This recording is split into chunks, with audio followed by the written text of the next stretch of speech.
Bonjour Eric. Bonjour David. Écoute, j'aime bien commencer ces podcasts par un petit check-in lors duquel tu partages un petit peu l'énergie avec laquelle tu viens ce matin. Voilà. L'énergie ce matin, elle est pas forcément complètement là parce que le retour des congés d'été a été assez chahuté avec beaucoup de choses à gérer et notamment un déménagement parce qu'on a un projet qui dure depuis 4 ans qui était la construction du siège du groupe Alticap. Et donc ça a nécessité, là j'ai encore des cartons un petit peu à droite à gauche de mon bureau, donc c'est vrai que c'est toujours une période un petit peu chargée quand même, mais ça va. Ça va? Quand est-ce que vous inaugurez du coup? Alors la construction n'est pas complètement terminée à l'extérieur, donc on va attendre, je pense, ça sera peut-être au mois de novembre, j'espère, Et tu disais que j'espère. c'était l'aboutissement de 4 ans de travaux, c'est ça? C'est un projet qui est né il y a 4 ans pour regrouper les agences d'Alticap qui étaient sur Caen, parce qu'il y avait plusieurs points géographiques. Et c'est vrai que ça date d'il y a 4 ans et ça a pris beaucoup de temps parce qu'il y a eu le Covid entre deux. Et puis le chantier a pris beaucoup de retard après, donc ça a été un projet, oui, de longue haleine. En tout cas, Hmm. les locaux sont très sympas, on est content d'y être. Tu pourras en apprécier du coup toute la délivrance lorsque vous aurez enfin pris vos aises dans ces nouveaux quartiers. Euh, et pour ma part, je te fais aussi mon petit check-in. Écoute, une fois n'est pas coutume, j'ai eu une nuit un petit peu dégradée. Mon petit générateur de chaos qui a 2 ans et demi s'est mis en marche plus tôt que la normale. Et puis, mais tu sais, quand j'enregistre ces podcasts, je me sens bien, tu vois, à ma place, aligné. Et donc, ça a tendance à me donner de l'énergie plus que ça m'en coûte. Donc, je suis très heureux d'être là avec toi aujourd'hui. C'est Lionel de l'épisode 61 qui nous a mis en relation. Lionel de la méthode ActiStress. Euh, D'ailleurs, peut-être que tu pourrais me raconter un petit peu comment est-ce que vous êtes rencontrés en contact, comment est-ce que vous avez travaillé ensemble. Alors Lionel Pagès, je l'ai rencontré il y a, je pense, la première fois en 2017, parce que j'avais mal au dos. Et donc je fais partie aussi de l'APM. Je sais pas si tu connais l'APM, c'est des groupes de chefs d'entreprise. Et lors d'une rencontre APM, en discutant comme ça avec un collègue, il me dit, tiens, tu devrais aller voir Lionel pour ton mal de dos, tu vas voir, il est très bien, etc. Et donc je l'ai rencontré à cette occasion. Et effectivement, ça a été assez efficace, sauf que de manière assez périodique, je me rebloquais le dos à nouveau. Euh, et puis après, finalement, en 2021, j'ai eu un gros coup de mou, on peut dire, euh, avec des problèmes le cœur qui s'emballait, qui faisait de l'arythmie, des acouphènes, enfin beaucoup de choses qui montraient que mon corps était en train de m'abandonner dans un état aussi d'épuisement assez fort. Donc tout ça lié au stress. Et donc c'est à ce moment-là que je suis rentré en contact avec Lionel et que j'ai fait tout un programme chez eux d'accompagnement pour travailler sur ce stress, apprendre à s'y préparer. Et ça a été très, très enrichissant pour moi, effectivement. Donc Lionel, et puis j'ai recroisé Lionel via l'APM, parce qu'entre deux, Lionel était devenu intervenant APM, donc je l'ai recroisé sur le groupe où je suis sur Caen. Tu avais déjà conscience d'être aussi stressé? Je te pose la question parce que en tant que chef d'entreprise, parfois on a tendance, enfin, en tout cas je devrais parler de moi, j'ai tendance à me couper de mes émotions, à être vraiment dans le faire, dans l'action. Je sais ce que Mmh. je dois faire, j'avance sur mes objectifs, etc. Et je me coupe un petit peu du corps, de mon ressenti, de mon intuition, de ce que je peux ressentir, même si mes intuitions d'une certaine façon me guident par ma créativité. Peut-être que tu, peut-être qu'en tout cas j'avais pas une fine écoute de ces ressentis-là. Toi, tu avais vraiment conscience que tu étais dans une période stressante de ta vie, ou bien c'est le corps qui a somatisé et qui t'a permis de prendre conscience de cet état de fait? C'est le corps qui m'a ramené à la réalité. Je pense que comme tu le dis, quand on est chef d'entreprise, on se fixe des objectifs. On a une culture aussi on est un winner, hein, il faut y arriver. Euh, donc on est beaucoup dans le mental. puis on se dit que le mental va faire beaucoup de choses. Et donc on a un rythme de vie, une hygiène de vie qui est peut-être pas toujours au rendez-vous, avec pas beaucoup de sport non plus. Et donc je crois qu'on tout simplement on s'oublie. On s'oublie, et quand je dis on s'oublie, on a plus du tout conscience en fait de ce corps qui nous porte. Sauf qu'à un moment donné, il peut nous ramener à la réalité. Donc moi, c'est ce qui s'est passé clairement. J'avais pas du tout, en faisant des mouvements très simples chez eux qui paraissent basiques, je te dis, mais j'ai plus d'équilibre, je me tiens pas bien, je suis incapable de lever un pied en même temps que le bras droit ou je ne sais quoi. Enfin, des petits exercices sympas. Tout demande une énergie folle et non, non, j'avais absolument pas conscience de ça, euh, de ce corps. Donc, et ça, ça a beaucoup changé. Aujourd'hui, je suis beaucoup plus à l'écoute de moi et du corps, justement. C'est des signaux très, très importants qui Comment viennent est-ce que nous tu as ramener. rétabli ce contact? J'ai rétabli ce contact avec tout le programme que j'ai fait chez ActiStress, hein, il y a maintenant 2 ans, et puis avec des routines que j'ai mises en place, des routines assez simples, basées sur des rouleaux, des rouleaux de gym avec des picots sur lesquels on vient appuyer sur des points derrière les lombaires ou au niveau des trapèzes, derrière les cuisses, devant les cuisses, avec des balles, un tas d'exercices de ce type-là que je fais de manière journalière. Et ça ramène, c'est tout bête, mais on voit tous les points qui se contractent et on reste à l'écoute en faisant ça. Plus diverses choses, je fais beaucoup plus de sport qu'avant, je cours, j'ai aussi un coach sportif sur Caen qui vient une fois par semaine, donc avec qui me fait faire un tas de choses, notamment de la boxe, que j'avais découvert en faisant mon cycle chez ActiStress. Donc c'est tout ça qui permet de rester au contact réel des choses. Et le corps nous ramène, c'est ces contacts-là qui font on reste finalement dans la réalité, on a une meilleure conscience de soi. Et je pense que je ressens beaucoup plus aujourd'hui quand les choses vont arriver. Enfin, je vois mon état physique, on a pleine conscience en fait de ce qui se passe. Je me dis, tiens là, hop, j'ai un truc qui doit un peu coincer. La manière dont on se tient. J'ai fait aussi beaucoup de choses autour de la respiration avec la méthode Wim Hof. Donc avec pareil, j'ai fait des stages Wim Hof. Donc c'est basé sur le contact avec le froid. C'est pareil, c'est toujours pour gérer son stress. Et on s'aperçoit que le froid, c'est une belle expérience. Parce que tout le monde a peur du froid. Et c'est vrai que d'aller se plonger dans une eau à 3 degrés avec des glaçons, c'est un contact un peu inconnu. Il y a une grosse appréhension aussi de le faire au départ. Et donc quand on surmonte ça, c'est aussi une parabole sur d'autres choses on imagine se passer mal ou qu'on a devant nous. Et le fait d'affronter ce froid, et en tout cas de lâcher prise quand on est dans le froid, parce qu'on s'aperçoit que plus on lâche prise, plus on veut résister au froid, plus c'est difficile. Mais dès qu'on lâche prise, en fait, on le laisse arriver et les choses sont tout de suite plus fluides. Donc c'est aussi un schéma, un bon apprentissage pour les autres situations. Des fois, on va être en mode très rentre dedans. Des fois, suffit de laisser un peu les choses couler, revenir dans ses pieds et c'est mieux. Ouais, j'ai vu que tu avais fait un stage avec Leonardo Pelagotti, qui est un ami et Mm. que j'ai reçu aussi sur le podcast. D'accord. Et d'ailleurs, j'ai même vu que tu avais emmené tes collaborateurs expérimenter ça. Donc, c'est chouette que tu partages aussi eh ben, ce qui a pu t'aider toi et que tu le distilles en tant que culture d'entreprise. Mais c'est vrai que c'est assez marrant, c'est assez paradoxal aussi de voir que en tant que chef d'entreprise, tu es tout le temps confronté à des formes de montagnes russes. Tu gères quotidiennement des problèmes et donc tu es toujours confronté au stress.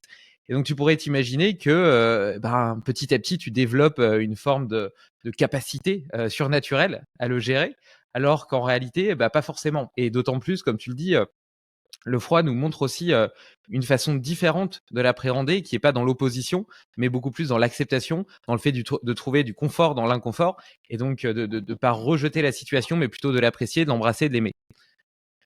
Et t'as réussi après à faire des parallèles dans ta vie de chef d'entreprise? Bah, il y a beaucoup de situations dans lesquelles on doit affronter une réunion compliquée, on doit affronter je sais pas, une fin de mois compliquée avec des objectifs à remplir ou des choses où il va y avoir de l'enjeu en fait, hein, sur des choix à faire. Et c'est vrai qu'aujourd'hui, j'essaie d'arriver le plus possible relâché en fait sur ce genre de choses. Euh, En Tu fais un disant, petit bah, exercice faut de être dans la... respiration avant, par exemple? Ouais, je fais beaucoup ça. Puis déjà conscientiser qu'on est là, où je suis, et redescendre. Ce que je dis toujours, c'est de redescendre dans ses pieds. C'est-à-dire qu'avec la respiration, pas que les choses, tout reste dans la tête en train de tourner comme un petit hamster. Dès que le petit hamster s'emballe, c'est très, très mauvais parce qu'il va de plus en plus vite. Donc c'est de redescendre de la tête plutôt dans les pieds avec de la respiration et d'avoir pleine conscience qu'on est là et déjà de faire cet effort de tout simplement de respirer. Et comme tu les connais Leonardo, donc je pratique aussi les audios de Leonardo avec les exercices de respiration Wim Hof. Et ça, je le fais régulièrement. Et c'est vrai que c'est très c'est entre la méditation et la respiration. Et ça permet aussi de vraiment se recentrer. Tu parlais d'alignement là au départ du podcast. Et c'est un moment en fait où on réaligne les choses. Et c'est vraiment, ça fait aussi partie des routines. Donc je me suis fait mon petit mix de routines, comme tu le vois. Et le tout, c'est dans la régularité. Ça, je le vois. Faut faire un petit peu tous les jours, comme beaucoup de choses. Et ça apporte énormément de bien-être finalement. Puis c'est aussi une forme de changement de paradigme en termes de mindset, parce que j'imagine que tu t'es construit avec l'idée qu'il fallait travailler 80 heures par semaine en te dédiant corps et âme à ton travail. Et aujourd'hui, tu prends conscience qu'en réalité, pour avoir un esprit clair et être capable de bien exercer ton rôle de chef d'entreprise, mais aussi d'être un homme épanoui, tu dois verser dans d'autres sphères, notamment personnelles. Tu l'as dit, le fait de prendre soin de ton corps, de faire du sport, de cette exposition au froid, la respiration. Tout ça, c'est peut-être aussi une forme de nouveauté, non, dans ta relation à ton temps? Ouais, c'est une nouveauté. Puis souvent, on veut être exemplaire. On se dit l'exemplarité, c'est passer tant d'heures au bureau, etc., etc. C'est le rôle du chef d'entreprise, c'est d'être là sur des temps forts, d'être présent, de montrer le cap et d'entraîner tout le monde et de faire grandir ses équipes. Donc, si on est toujours épuisé, énervé après tout et que on est incapable d'avoir la bonne communication avec les équipes, on est finalement complètement improductif. Donc, l'idée, comme tu le dis, c'est de ménager du temps pour soi, pour être présent à l'autre quand il faut y être. Donc, il y a un équilibre à trouver, c'est vrai, dans tout ça. Donc, je bosse quasiment plus le... Ah, il y a peut-être eu une coupure. Non, non, c'est bon. Non, c'est bon, je te voyais plus. Je bosse quasiment plus le week-end. Avant, c'était un peu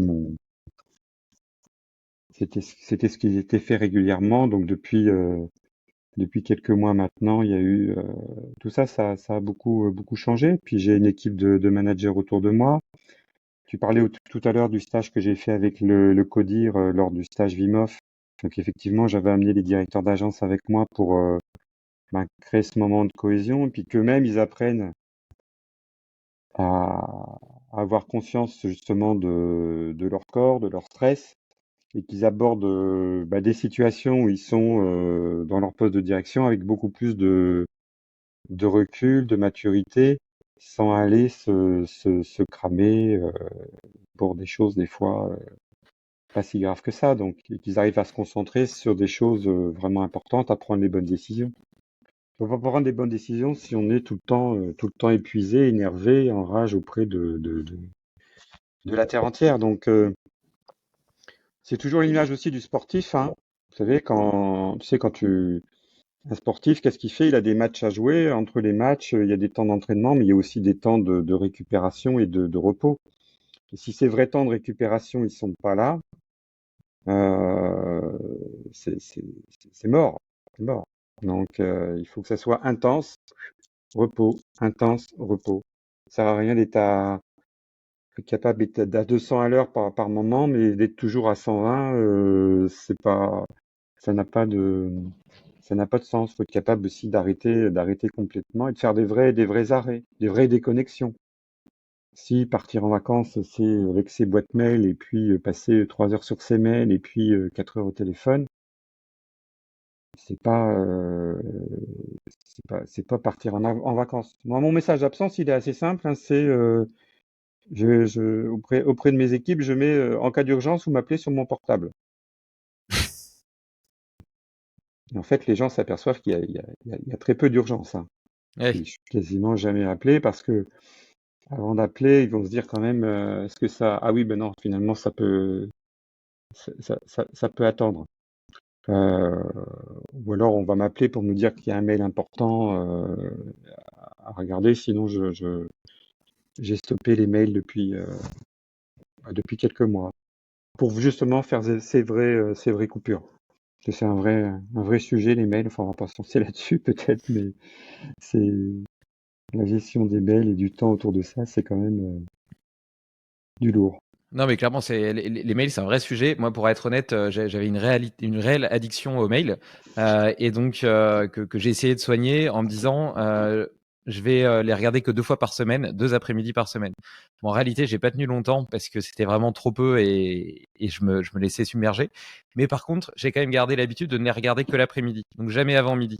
Ce qui me permet le matin de travailler sur les choses qui sont vraiment importantes, plutôt que sur les choses urgentes. Donc plutôt que d'être dans la réaction, d'être dans l'action et puis de dédier justement l'après-midi où j'ai généralement peut-être une intensité cognitive plus basse pour justement répondre à ces sollicitations. Et je trouve que ça marche bien et en même temps, ça me libère aussi de la charge mentale, tu vois, de ne pas être confronté à tout plein de problèmes, de questions, etc. Dès le matin. Et j'ai eu un petit peu je suis tombé un peu dans le même écueil que toi vis-à-vis de l'exemplarité, en me disant qu'en tant que chef d'entreprise, je devais incarner ce que je demandais à mes collaborateurs et tomber dans l'excès de faire ça puissance 10, tu vois. Et donc, voilà, d'arriver avant tout le monde au bureau, d'être le dernier à partir, et puis à tout niveau, tu vois, d'être exemplaire vraiment à tout niveau. Et donc, je me mettais une pression de dingue. Et comme tu l'as très, très justement dit, en réalité, l'importance première de ma mission, c'est d'être là quand il faut prendre des décisions utiles, importantes, qui font sens et qui vont dessiner l'avenir de ma boîte. Et donc pour ça, il faut que je sois pleinement en capacité de mes moyens pour pouvoir avoir la clarté d'esprit suffisante à ces moments qui sont stratégiques et déterminants. Et donc ça nécessite que le reste de ma vie soit bien équilibré. Et comme tu l'as dit, c'est une homéostasie. Il y a des hauts, des bas, il y a le yin et le yang, comme dans le sport, comme dans tout. En réalité, dans la vie, dans les cycles, il y a des moments high, il y a des moments plutôt de relâchement, de détente. Et le secret, je pense, de l'efficacité entrepreneuriale autant que de l'épanouissement personnel vient dans la recherche de ce juste équilibre. On est complètement en phase sur cette notion d'homéostasie. Homéostasie puis alignement en fait, et d'être entre le cerveau, le cœur et puis ce qui se passe dans le ventre, c'est d'avoir ce ressenti aussi émotionnel que les choses sont bien alignées, qu'il n'y a pas une chose de travers. Donc ça, c'est un bon point de repère dans les décisions qu'on a à prendre, savoir s'il n'y a pas un truc qui bug un petit peu. Donc c'est une petite boussole intérieure qui est intéressante aussi. Et justement, tu vois, sur cette question d'alignement, j'ai l'impression que d'une certaine manière, le cerveau, il est bien designé pour maximiser nos ressources, alors que le cœur est plutôt bien designé pour nous permettre d'atteindre plus de bonheur. Donc, parfois les deux peuvent chercher le même objectif, mais parfois ils sont opposés. Et donc, moi, souvent, j'ai laissé plutôt mon cerveau, mon cortex diriger, et puis en coupant complètement la connexion à mon cœur. Et puis depuis 3-4 ans, notamment grâce à Limitless Project, j'ai rétabli cette connexion-là. Et aujourd'hui, j'ai plutôt l'impression que je laisse mon cœur diriger et que mon cerveau est à son service. C'est-à-dire que mon cœur sait vers où je dois aller, il sait quel est mon alignement, et puis le cerveau, lui, est très très bon pour déterminer des plans stratégiques, les prochaines étapes, les prochains pas, au service du cœur. Est-ce que tu partages déjà cette vision, et est-ce que c'est quelque chose que tu as toujours donc pour rappel, je crois que tu as lancé Alticap il y a 30 ans tout seul, et aujourd'hui c'est une PME qui emploie 150-160 personnes. Donc grosse croissance. J'imagine que ton ambition et la façon justement de gérer cet alignement a évolué au fur et à mesure de ton histoire. Comment est-ce que tu qualifierais un petit peu justement cette croissance et son rapport avec l'alignement? Bah, je pense que quand j'ai créé il y a 30 ans mon activité, parce qu'aujourd'hui j'ai 60 ans, moi j'avais beaucoup envie de liberté déjà, d'être libre, de faire ce que j'avais envie de faire. Donc j'étais consultant formateur sur les logiciels Sahari à l'époque, hein, qui étaient des logiciels de compta, de paye, de facturation. Donc c'est devenu aujourd'hui Sage, hein, qui est un éditeur qui est très connu. Et c'est vrai que j'avais envie de vivre quelque chose, de faire quelque chose de ma vie. J'ai perdu aussi ma mère à 27 ans, et je crois que ça a joué un rôle fondamental dans mon parcours. Euh, il y a peut-être une rage, une revanche à prendre sur quelque chose. Donc ce mélange de cette expérience-là, au moment de ma vie, et puis cette envie de liberté, ça m'a énormément encouragé à me lancer, à me dire on a une seule vie, et si on a envie de faire quelque chose, il faut se lancer. C'est le slogan de, de- le slogan de Nike, hein, c'est do it, fais-le, tout simplement. En France, on est beaucoup dans avant de faire quelque chose, il faut que ça soit parfait. C'est le monde de Descartes, hein, il faut tout décrire. On est sur un monde d'ingénieurs, et on est dans des fois de la surqualité avant de se lancer, alors que les anglo-saxons sont pas dans ce schéma-là. Et toute la démarche qualité aussi, parfois, qu'il peut y avoir, c'est alors on commence à faire quelque chose avec un résultat qui est bon à 60%, et puis on va l'améliorer au fur et à mesure du temps. Et tout ça, c'est pas forcément du tout la culture française. Donc, je me suis lancé avec ce projet, voilà, d'être consultant freelance, et puis ça a bien fonctionné, ça s'est très bien développé. Je me suis lancé en 93. En 99, j'avais 150 clients. Je vivais, alors je travaillais énormément par contre. Je pense que j'ai jamais autant travaillé qu'à ce moment-là, puisque j'avais un numéro de portable et les gens m'appelaient, c'était open 24/24 quasiment. Euh,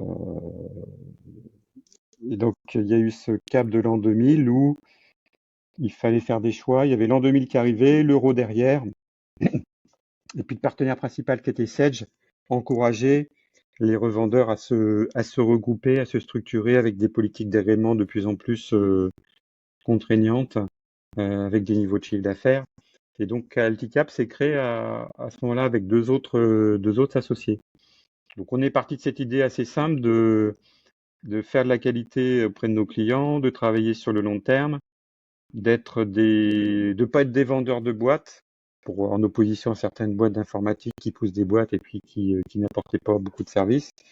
Donc on a toujours dès le départ insisté sur le service. Donc c'est vrai qu'à cette époque-là, mais j'étais plutôt dans le truc, l'euphorie du, du, du trentenaire qui se lance, jeune papa, et tout ça a duré un bon paquet d'années.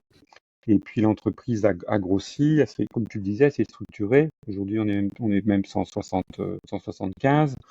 On est sur une dizaine de villes sur le territoire national, dont la plus loin est à Perpignan. On est aussi à Annecy, on est sur le Grand Ouest. Donc il y a eu plusieurs phases après dans ce cheminement. Je me suis réintéressé au début des années vers 2007-2008 à tout ce qui était management. vois, la boîte, j'avais créé en 93, il a commencé à avoir des salariés en 99-2000.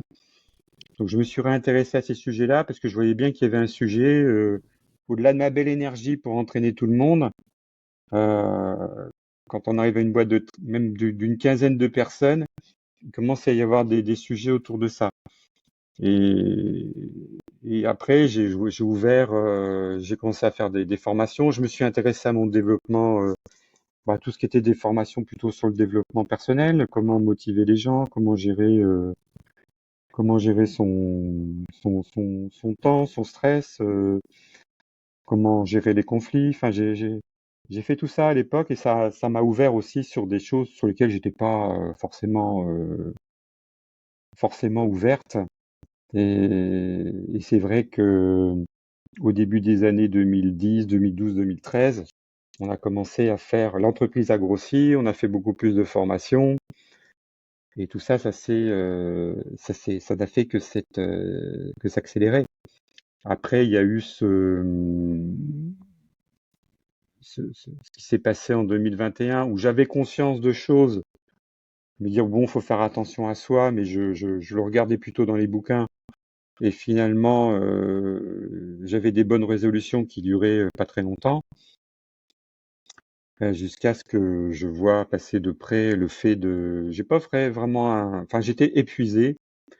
Mon cerveau est resté là. Je prétends pas avoir fait un burn-out parce que les gens emploient ce mot-là vraiment beaucoup. J'ai pas été, je suis resté à la tête de l'entreprise, mais mon corps était tout simplement épuisé, me portait plus. C'est-à-dire que faire 50 mètres dans mon jardin, c'était compliqué. Et puis le cœur, les acouphènes, enfin tout ce que je t'ai expliqué était là. Donc c'est vrai, quand il se passe ça, après, véritablement, on change son mode de vie.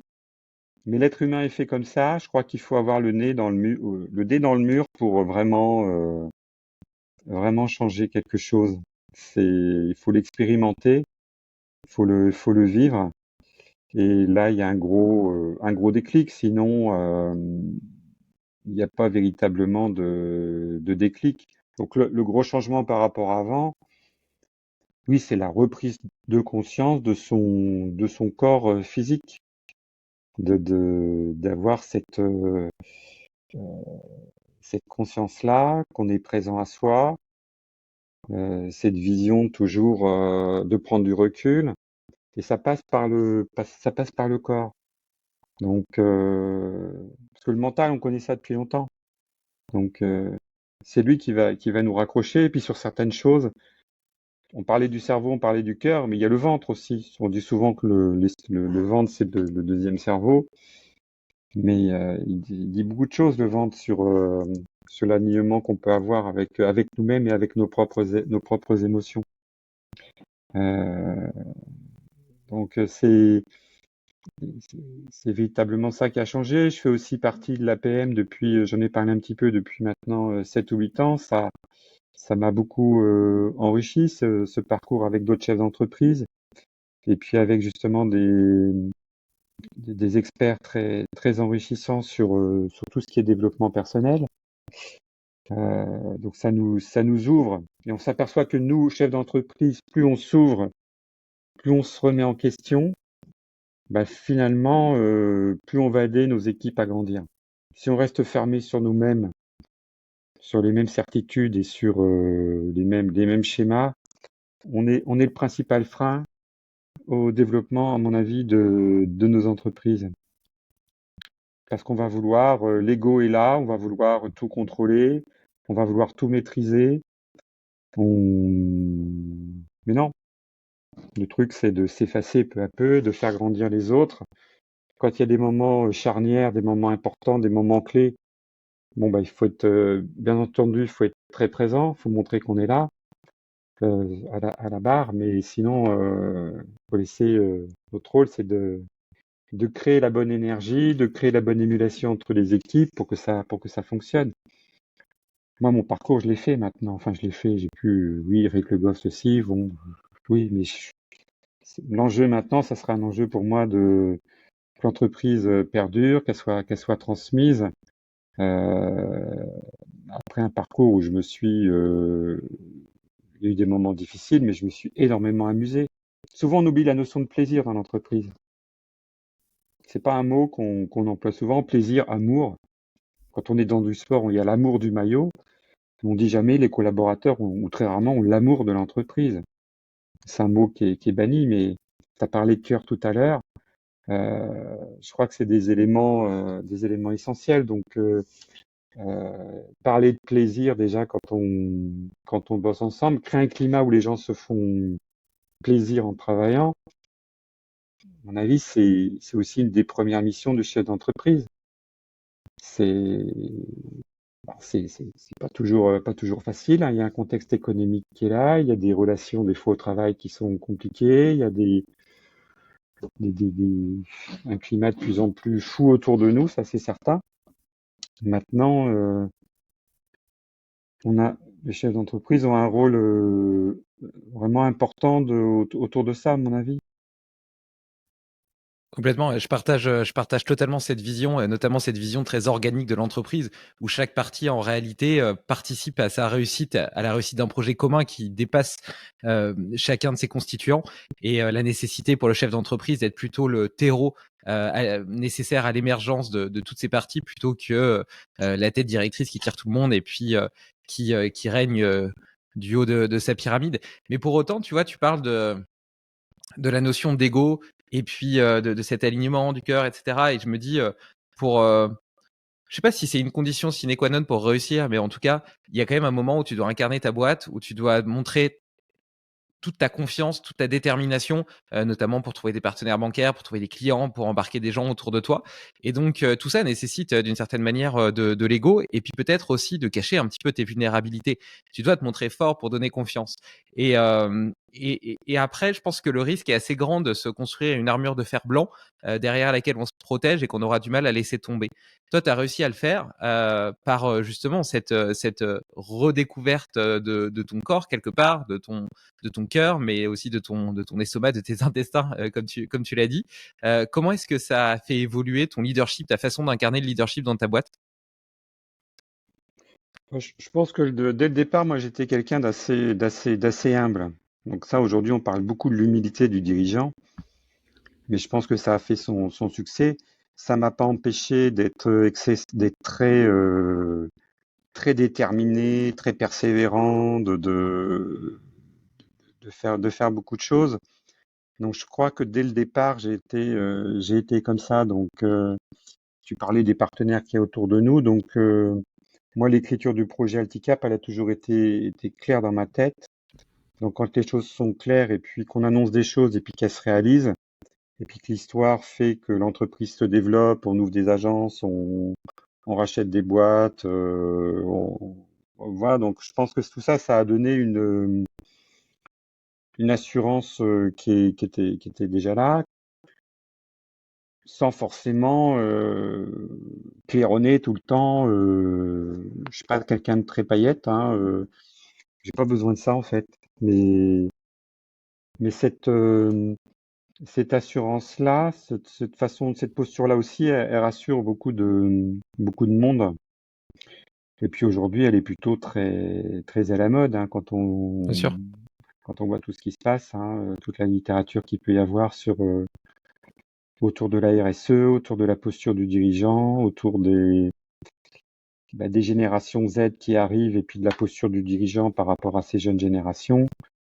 Euh, tout ça a beaucoup évolué. Donc, ce qui est arrivé les dernières années n'ont fait que renforcer ça. Finalement, je me suis dit finalement, aujourd'hui, mon rôle, c'est vraiment de faire grandir les équipes. Et puis, c'est ça, de faire évoluer les gens, qu'ils soient bien dans leur job, que les managers soient bien à leur place. Et puis l'ego, l'image de soi qu'on veut renvoyer aux autres, on en a toujours, mais à un moment, c'est d'avoir un petit peu de recul avec ça et, et de se dire finalement que les plus beaux compliments que fait un collaborateur, c'est quand il vient te voir et il te dit là, Eric, ce que tu as fait pour moi, ça m'a fait grandir et j'ai appris. j'ai appris, ça c'est un très beau compliment. Donc, chacun a sa manière d'apprécier les choses, mais en tout cas, moi, c'est ce qui m'apporte le plus et c'est ce qui me paraît le plus important. Et puis, c'est ce qui crée la cohésion dans une entreprise, c'est ce qui fait que les gens vont avoir envie de travailler ensemble. Donc, le rôle du chef d'entreprise, il est essentiellement là. Mais là-dessus, j'ai pas vraiment changé ma nature, hein. Je crois que dès le Hmm. départ, j'étais comme ça. C'est une mentalité, on dit ce qu'on va faire, on dit ce qu'on va faire, on fait ce qu'on a dit. C'est très bête, hein, la formule. Mais donc il n'y a pas besoin de la ramener et de faire. Donc souvent j'ai dit aux gens, j'ai dit des fois 7 ans avant, j'ai dit en 2015, j'ai dit aux gens en 2022 on fera 22 millions d'euros de chiffre d'affaires. J'avais annoncé des chiffres comme ça et sur des grands cycles. Et le fait de faire ça, ben, ça apporte aussi de la légitimité dans ce qu'on fait, de la confiance des équipes et des collaborateurs. Donc, Et puis en c'est- annonçant les choses comme ça, tu brûles un petit peu les ponts derrière toi. Et donc tu t'engages aussi, quelque part, tu t'engages toi, t'engages ton corps, t'engages tes cellules, t'engages les gens mm, autour de toi, t'engages tes partenaires à réussir à atteindre ce que tu as projeté. Et on en revient un petit peu à ce que tu disais tout à l'heure, lorsque tu parlais, tu différenciais le mindset français de celui anglo-saxon. Le français est souvent en train de réfléchir en vase clos dans sa tête avant de se mettre à l'action. Et alors que justement, prendre la décision d'agir, c'est peut-être la chose la plus difficile. Et le reste, entre guillemets, le chemin est autoréalisateur d'une certaine manière et sa propre récompense. Donc peut-être qu'on pourrait un peu moins réfléchir lorsque justement écouter plus notre intuition, lorsque quelque chose nous nous nous parle à l'intérieur de nous, y aller, s'engager, et puis ensuite construire le plan. Tu vois, laisser d'abord le cœur diriger, puis le cerveau qui vient ensuite en renfort pour dessiner les pas, comme je disais précédemment. Et tu sais, tu disais que l'une des plus belles gratifications que tu avais dans ton travail, c'était quand un de tes collaborateurs vient te voir et puis te dit Eric, merci de ce que tu as fait pour moi. Et ça me ramène un petit peu aux différents niveaux de sens. En fait, on peut déterminer 4 niveaux de sens. Le sens hédoniste, qui consiste dans le fait de s'acheter des choses, une nouvelle voiture, etc., de manger du chocolat, donc les plaisirs simples et immédiats, qui te donnent de gros shoots de dopamine, mais qui durent vraiment pas longtemps dans le temps. Le sens personnel, qui est plutôt lié justement au fait de faire du sport, de la croissance personnelle, de lire des choses, d'apprendre, d'évoluer, de progresser personnellement. Là déjà, tu vois, les shoots sont un petit peu moins importants, mais durent beaucoup plus longtemps. Et ensuite, tu as le sens altruiste, qui est le fait de contribuer à quelque chose avec d'autres personnes, d'aider les autres de façon gratuite et désintéressée, qui, encore une fois, a des fluctuations encore un petit peu moins importantes, mais beaucoup plus longues.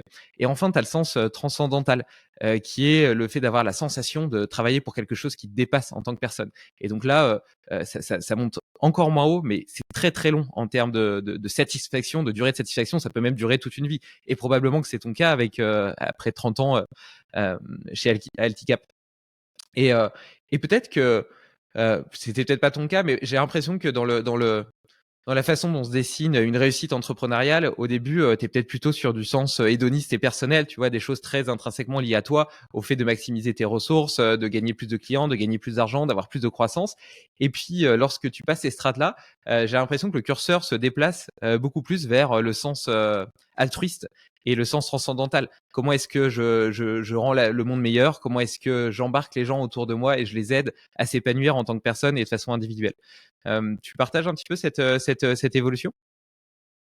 bah, complètement. Je pense qu'au début de ma carrière, j'avais beaucoup de plaisir à m'acheter une grosse voiture, par exemple. C'était le signe du patron de la boîte qui marchait bien et d'avoir le véhicule qui allait bien. Aujourd'hui, ça, j'en ai rien à faire, en fait, pour rester à peu près poli. Euh, et comme tu le dis, une vie, c'est une trajectoire. Donc, c'est de se réaliser.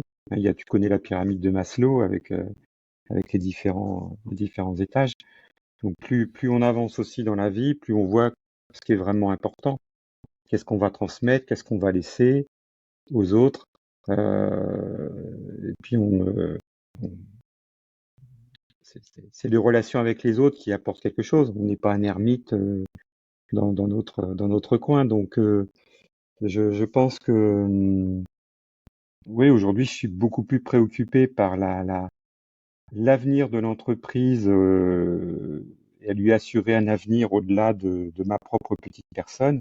Et de se dire que quelque part, l'aventure Alticap, je parle souvent de l'aventure Alticap. C'est avec les deux associés que j'ai eus, les gens qui étaient là au départ et cette croyance que en voulant quelque chose, on va construire quelque chose de plus grand que nous, qui va nous dépasser.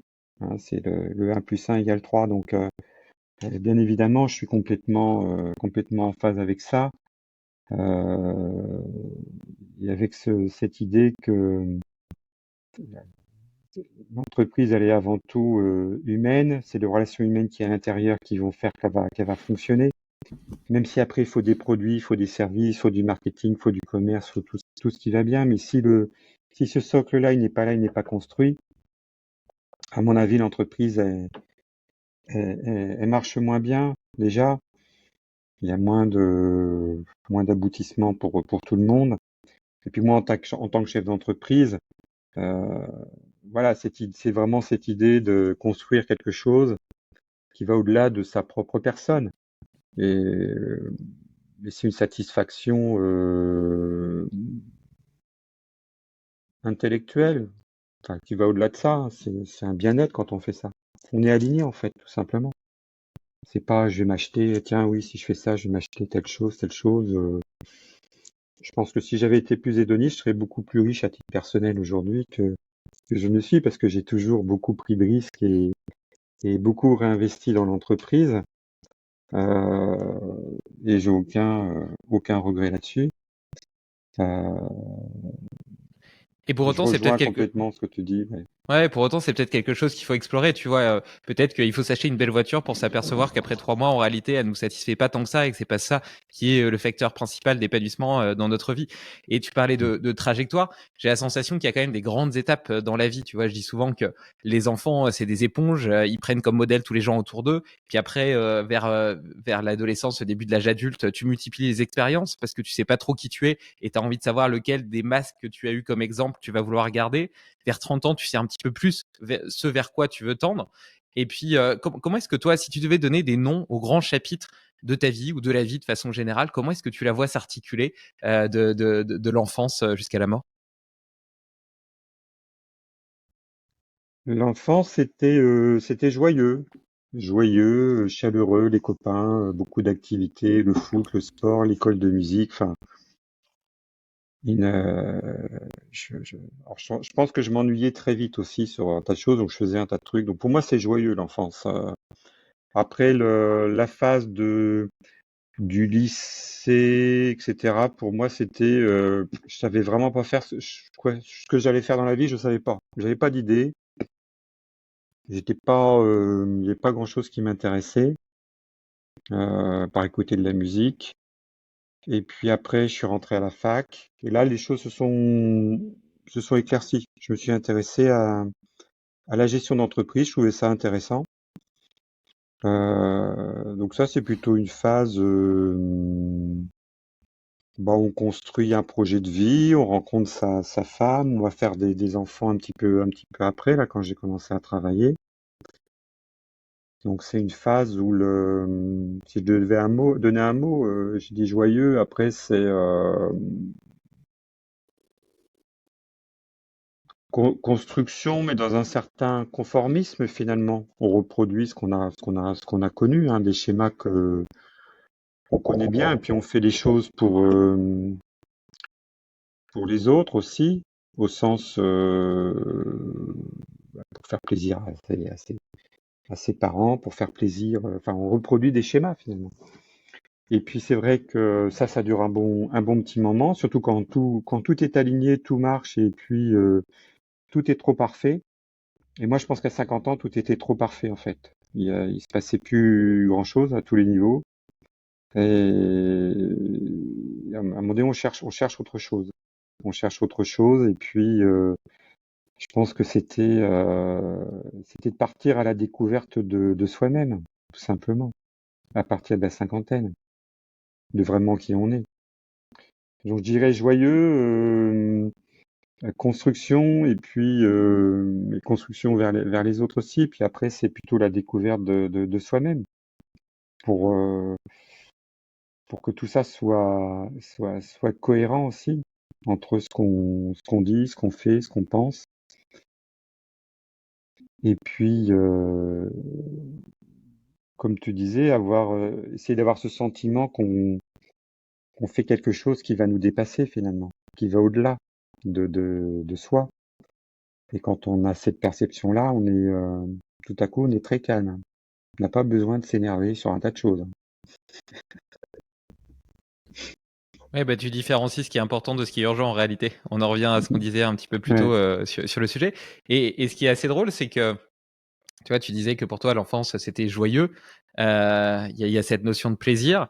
J'ai cru comprendre que vers 30 ans, quand tu t'es lancé et les années qui ont suivi, tu as énormément travaillé. Donc peut-être qu'on était plutôt sur un qualificatif de sérieux. Et maintenant, à ouais, c'est vrai. 60 ans, on dirait que tu retrouves cette âme d'enfant. Tu disais que tu cherchais du plaisir, du jeu dans ton entreprise, Mm. dans ta vie.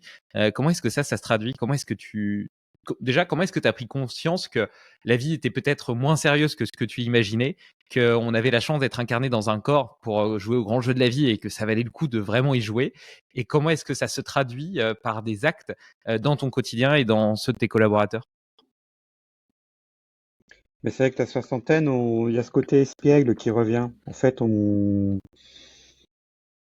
l'expérience de la vie fait qu'on prend les choses avec beaucoup plus de recul. Te donner un exemple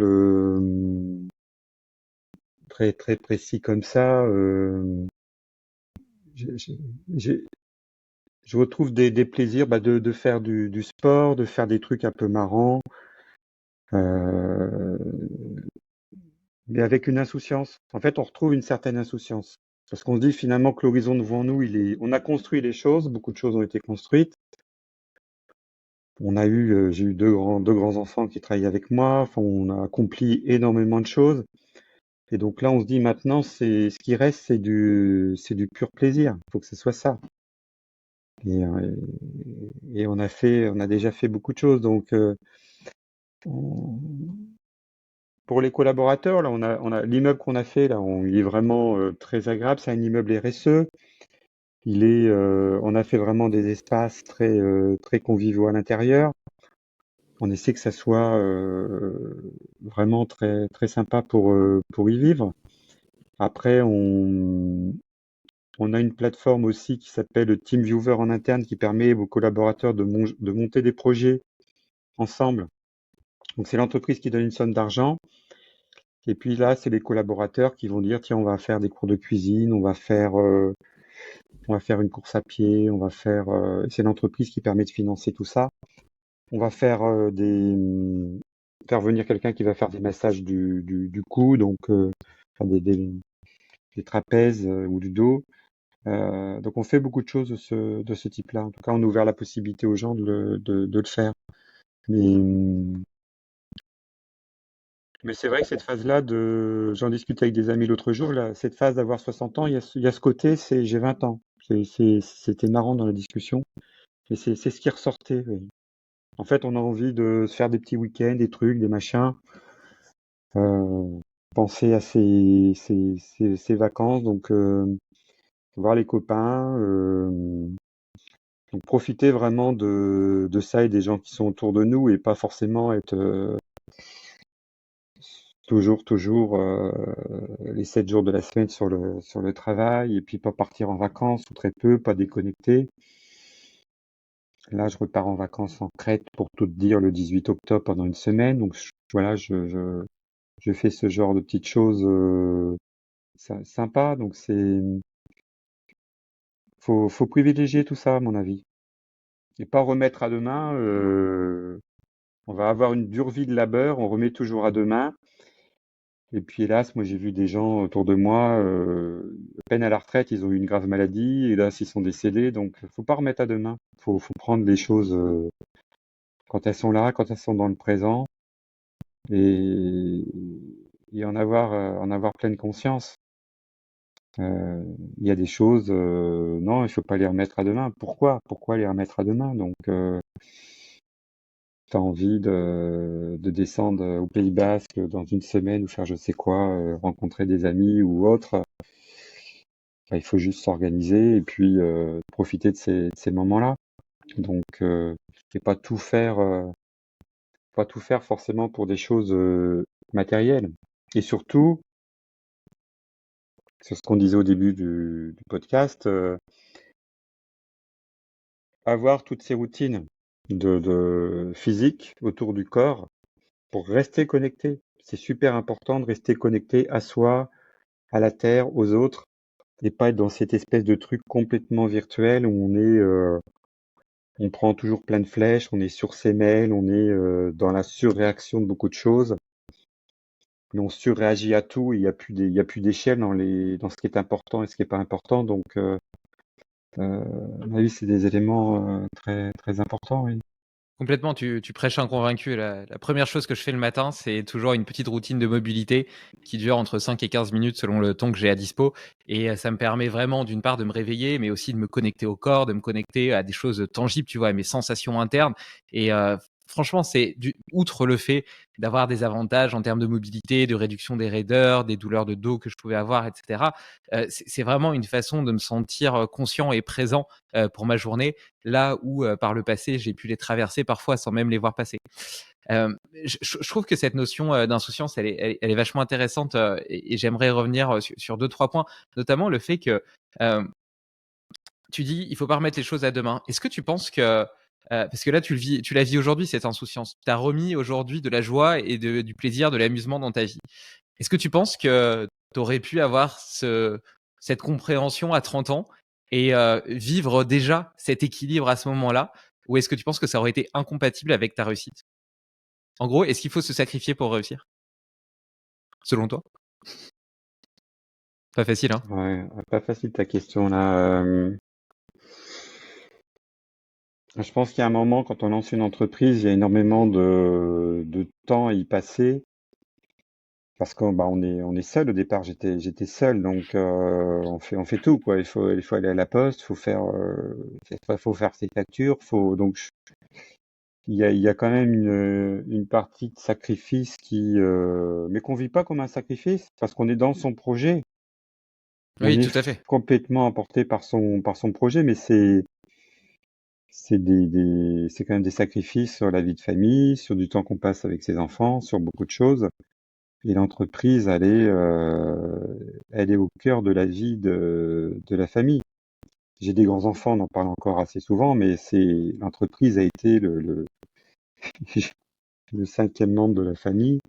Euh, et donc je pense qu'il y a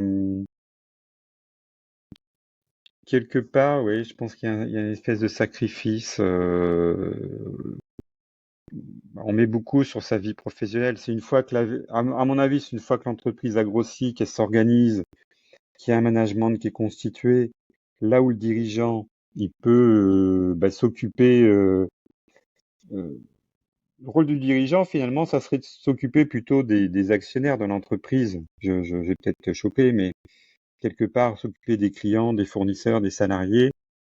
Il devrait y avoir des gens autour de lui pour faire ça. Le dirigeant, il devrait s'occuper des actionnaires au sens qu'est-ce qui va faire que l'entreprise va perdurer, qu'elle va être aussi va être financée, va avoir la bonne structure juridique et on est sûr que dans le modèle qui va être constitué, eh bien, il y aura toujours les dirigeants qui aura tout en haut vont faire perdurer la culture et faire perdurer l'entreprise avec ses valeurs. Donc, le rôle du dirigeant, c'est d'incarner tout ça, d'incarner cette vision, ces valeurs. Et puis après, au niveau opérationnel, une fois que l'entreprise est un petit peu plus grande, il y a toutes ces personnes dont je parlais tout à l'heure auxquelles il faut faire confiance et que c'est elles qui vont au quotidien faire en sorte que ça se passe bien dans l'entreprise. Et après, effectivement, en termes de temps à passer, quand l'entreprise est plus grande et que tout roule, il y a sans doute moins de sacrifices en termes de temps. On organise mieux son temps. Puis on a appris aussi à l'organiser. En faisant ce tri avec, tu parlais de, voilà, tout le monde connaît la matrice d'Eisenhower, mais voilà, d'être sur l'important non urgent, d'avoir conscience qu'en en tant que chef d'entreprise, on doit être dans cette case-là, et puis le reste, faut que ça soit des délégués. Donc, mais je pense qu'au départ, oui, c'est peut-être, je pense qu'il y a une notion, oui, de sacrifice au départ. Ça me paraît difficile, sauf avoir un super produit, d'être la super start-up, et puis du jour au lendemain, tu appuies sur un bouton parce que tu as investi sur l'IA et tout tombe du ciel, tu revends ta boîte des millions d'euros un an après. Mais bon, ça arrive pas forcément très souvent. Non, ça c'est plus la Mais loterie. Mm. Après, enfin, quand tu parles de sacrifice, moi j'entends plutôt passion dévorante que sacrifice, puisque Oui, le fait d'entreprendre aussi, d'être habité par ton projet, ça nourrit aussi une forme d'énergie, de flamme intérieure qui te transcende. Et d'ailleurs, ta vie, et tu l'as dit, c'est presque un cinquième membre de ma famille. euh, Ta vie est intrinsèquement entremêlée avec ton entreprise. Et tu vois, il y a des moments peut-être où tu n'es pas en train de travailler, mais où ton cerveau est en train de trouver des solutions aux problèmes de ta boîte et inversement. Et donc, tout se nourrit et s'auto-nourrit. Et Mm. les deux sont quand même, me semblent quand même vachement liés. Et dans cette insouciance, j'ai entendu aussi que c'était lié au fait que d'une certaine façon, tu avais réussi. La boîte, elle a grossi, elle a une certaine taille, etc. Et donc, tu peux être fier du chemin parcouru, du chemin accompli. Est-ce que c'est pas aussi le fait d'avoir traversé beaucoup de tempêtes qui te permet de les relativiser et de savoir qu'en réalité, tout ce que tu pensais être tout à l'heure, tu vois, tu parlais du cerveau qui est toujours en train de faire des prédictions, etc. Et puis qui parfois se fait une montagne de choses qui sont finalement pas si graves. C'est ce qu'on appelle le biais de négativité. À la base, ça répondait à des objectifs de survie parce que le fait de mieux anticiper les dangers et les menaces de notre environnement permettait de survivre plus longtemps tout simplement dans des environnements hostiles. Mais aujourd'hui, c'est le lot de tous les humains que de s'en faire pour des choses complètement imaginaires. Est-ce que tu as la sensation que justement le fait d'avoir été confronté à des choses difficiles dans ta vie, d'ailleurs, on pourrait faire un parallèle avec le froid qui est une forme d'école de la gestion de la difficulté, te donne aujourd'hui des formes de croyances ressources euh, qui te feraient dire que finalement rien n'est aussi grave que ce que tu le crois et que tu arriveras toujours à trouver les ressources pour t'adapter et trouver des bonnes solutions. ouais, je pense que j'ai cette intime conviction parce que, enfin, de fait que de toute façon, on va trouver des solutions. Et puis, comme tu le disais, oui, on parlait de sacrifice sur la vie perso, etc. Mais moi, je l'ai pas forcément vécu. J'étais dans cette aventure qui m'a construit, qui m'a nourri. Donc, je vais pas dire que c'est une drogue, mais c'est un petit peu ça, hein.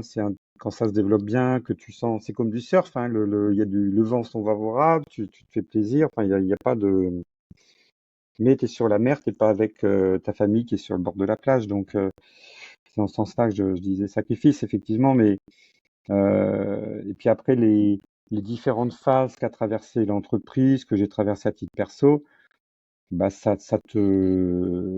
oui, ça te construit. C'est comme un marin qui a franchi plusieurs fois le Cap Horn. Bon, bah, tu sais que ça pique.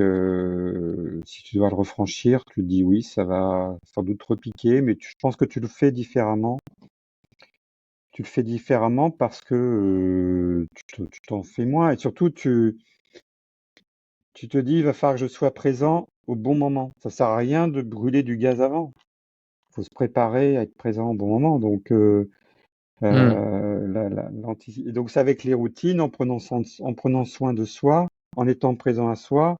On parlait des décisions tout à l'heure, se dire au moment où ça va être chaud, ok, ça va être chaud, mais j'ai des ressources. C'est quoi les ressources que j'ai moi en interne? C'est quoi les ressources autour de moi? C'est quoi les solutions? Et puis, de bâtir quelque chose qui va permettre de franchir un cap qui peut être difficile. Mais comme tu disais, oui, et finalement, qu'est-ce qui est si grave dans tout ça? Enfin, tu vois, au bout d'un moment, c'est de se dire, ouais, j'ai vécu des choses passionnantes, j'ai une vie avec plein de choses qui m'ont énormément à porter. Donc voilà, après, il y a la volonté de transmettre, d'avoir construit quelque chose qui était beau, qui va au-delà de soi, mais voilà, je pense que il y a pas de. C'est pour ça que les craintes, elles sont. Je peux avoir des peurs. On a toujours peur des choses, de certaines choses, mais souvent elles sont assez vite.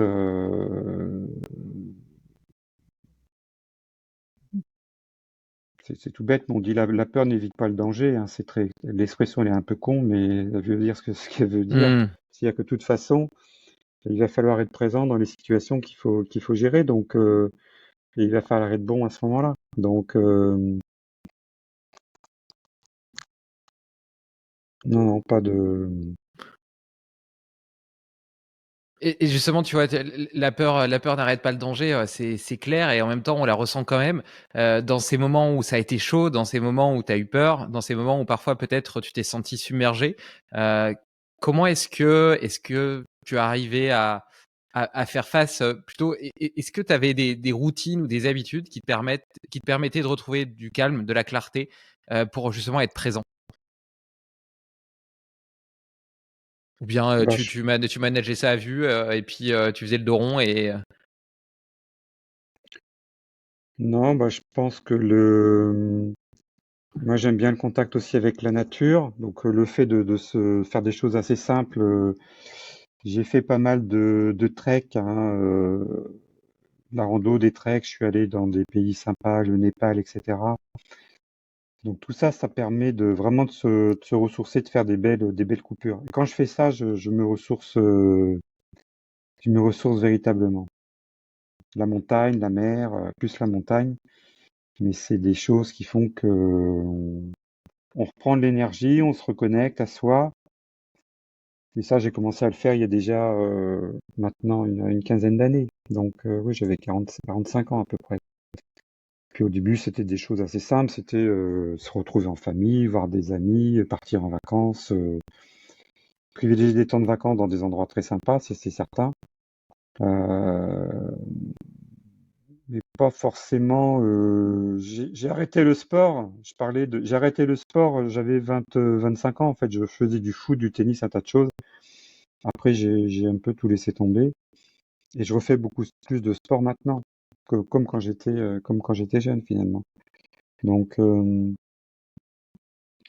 c'est de trouver ses propres moments de ressourcement, mais maintenant je les ai. Maintenant, ça va être mes routines, hein, tout simplement. Hein. C'est marcher, c'est faire toutes les routines que je t'expliquais. De temps en temps, me payer un beau trek dans un pays lointain, au Pérou, au Népal, c'est profiter de tout ça. Et ça, c'est des vrais bons moments. Faire le stage Vimov avec Leonardo, avec mon équipe, même si c'était pas dans le domaine privé, c'était un vrai bon moment avec l'équipe. C'est de bâtir ce genre de choses autour de team building au sein d'entreprise aussi qui vient forger des choses très, très fortes entre les gens. Quand on vit le froid ensemble, on vit une épreuve comme ça, ça rapproche les gens. Puis on parlait de l'ego tout à l'heure, là tout le monde est dans sa petite peur ou sa petite appréhension vis-à-vis du froid. On est tous un peu sur un pied d'égalité. Donc, ouais, non, j'imagine, ça devait être, mm, ouais, super de partager ça avec Leonardo. En plus, outre l'exposition au froid, même la respiration Wim Hof, ces breathwork, où tu es un peu en hyperventilation, ça te permet aussi de modifier, la chimie de ton cerveau et d'atteindre, mm, peut-être des états de vulnérabilité. Je dis pas ça dans le mauvais sens du terme, mais plutôt d'ouverture du cœur, peut-être plus important. Donc, je veux bien croire que ça ait permis de développer, et de tisser de nouveaux liens, très forts, au sein de ton équipe, et de tes top managers. En plus du plaisir de partager quelque chose qui toi te parle et t'anime, personnellement. Tu vois, on en revient un petit peu à ce sens altruiste, à ce sens transcendantal. Quelque part, quand tu découvres quelque chose qui a profondément changé et influé ta vie, tu es content de pouvoir le donner, à d'autres personnes. Et sur les treks et cette connexion à la nature, c'est assez marrant parce que j'ai lu La tribu des mentors. C'est un livre de Tim Ferriss qui a interviewé 100 des leaders les plus influents dans leur domaine. Donc, tu as des chefs cuisiniers, des entrepreneurs, des athlètes de haut niveau, des sportifs, etc. Et, euh, et justement, il y en a beaucoup qui disent que quand ils se sentent submergés ou face à un problème qu'ils n'arrivent pas à résoudre, leur solution, c'est d'aller marcher dans la nature, tout simplement. Et c'est vrai que on a tendance à oublier qu'on est des animaux, mais notre biotope initial, c'est la nature. Et le fait aussi d'être un petit peu moins focus, tu vois, quand on est en train de travailler sur un ordinateur, on a le regard qui est vraiment très fixé sur un point précis, qui est tout petit, tu vois. On regarde pas autour de nous, on est vraiment très concentré sur un petit rectangle. Et donc on est dans cette espèce d'effet de tunnel, tandis que dès que tu es dehors, tous les sens s'éveillent, tu vois. C'est comme une ouverture de l'esprit, une ouverture de l'âme, une ouverture du cœur, de tous ces sens, etc. Et d'ailleurs, tu parlais du froid, il y a un autre truc qui pourrait te plaire. Je ne sais pas si tu connais le yoga Tumo. C'est une autre pratique du froid, initialement développée par. Euh, allez, bon, enfin moi je l'ai fait avec son fils qui s'appelle Patrick Dobar, Maurice Dobar, voilà, qui a été amené en France par Maurice Dobar, qui est inspiré des traditions tibétaines. Tu sais, ces moines tibétains qu'on voit parfois mettre une couverture, une serviette remplie d'eau, alors qu'il fait -10 dehors, et par la chaleur de leur corps qui arrive à la sécher. Et donc, dans cette semaine de yoga Tumo que j'avais fait, le matin, tu fais une assise dehors en maillot de bain par -10 sur la neige. Le soleil est caché derrière la montagne. Et sur les 5 dernières minutes, tu as le soleil qui pointe derrière la montagne. Alors déjà, là, je peux te dire que tu reprends toute la, toute, toute, toute la conscience, la gratitude du soleil que pourtant tu vois tous les jours devant toi. Et puis après, tu fais une marche toujours en maillot de bain, en raquette. Et je trouve que c'est très intéressant parce que c'est le fait de ne pas avoir de vêtements, justement, te rend vulnérable et connecté à tes sens. Et donc, tu sens beaucoup plus le vent, le bruit des oiseaux, les odeurs des pins. Tu vois, comme si tous tes sens étaient en mode extrasensoriel, voilà. Vraiment ouvert. Et tu as vraiment cette redécouverte de l'interaction pure et minérale, on va dire, presque avec la nature, avec ton environnement. Et personnellement, j'ai trouvé ça très inspirant. Et puis après, tu as un bain froid dans un lac gelé. Donc ça, c'est assez semblable avec la pratique que tu fais déjà. Non, mais effectivement, avec la méthode Wim Hof, on avait fait ce genre de marche aussi en short de nuit, très tôt le matin. Et ce contact il est extrêmement puissant et ça rejoint aussi le ce contact avec la nature, c'est aussi l'idée que c'est quelque chose qui nous dépasse et qui est plus grand que nous. Donc dès qu'on se raccorde, à mon avis, à cette notion-là, qu'il y a quelque chose de plus grand que nous qui nous dépasse, Mm. on se reconnecte aux choses. On sort de son petit truc, de son écran d'ordinateur, et puis à nouveau on voit l'immensité des choses et on ne reste pas complètement noyé dans un petit machin qui ressemble à rien. Donc, pour moi, ce contact-là, il est très important. Puis j'aime beaucoup le sport aussi. Aller voir des événements sportifs, je peux pas dire que ce soit un moment d'évasion, c'est pas ça, mais il y a toujours plein de choses à apprendre dans le sport, dans ce qui se passe dans un match de foot, de rugby, de tennis. Et dans ce qui se passe après dans la vie, il y a beaucoup de choses où on voit que la façon dont se comportent les gens, s'ils arrivent à se maîtriser, à rester suffisamment zen, relâchés, ben ils sont souvent plus performants que. Bien sûr, il faut de l'engagement, bien sûr, il faut un tas de choses, mais s'ils ont ce truc de rester dans cette posture-là, je pense qu'ils sont beaucoup plus performants, beaucoup plus précis dans ce qu'ils vont faire aussi. Donc il y a Et, des bons moments aussi d'aller voir des.